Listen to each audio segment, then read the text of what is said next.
কি করছে আমার মেয়ে? স্কুল থেকে একটু আগে নিয়ে এসে এত গরম, আমি একটু শুয়ে পড়েছিলাম। এখন উঠে দেখুন কি করছে।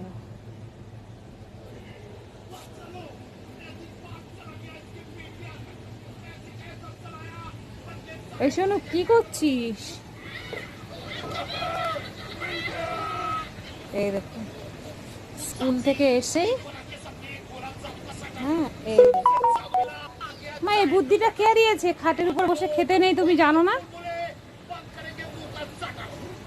হুম, কি দিয়ে মাখিয়েছো ভাত? তোমার জন্য কি করে জ্বালাই? তুমি আজ চিংড়ি মাছ করেছি। চিংড়ি মাছ হলো ওর প্রিয় জিনিস। এই যে, আর কোনো মাছ মাংস কিছু, শাক ভাজা, ডাল আর চিংড়ি মাছ। মাটন খাবে না, চিকেন খাবে না, কোনো মাছ খাবে না।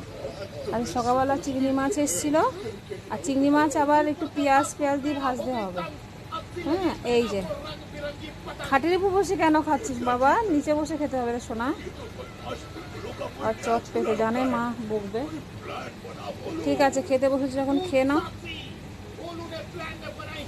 এই এমনি কোনো দুষ্টুমি, কোথাও যাবে না, কিছু করবে না।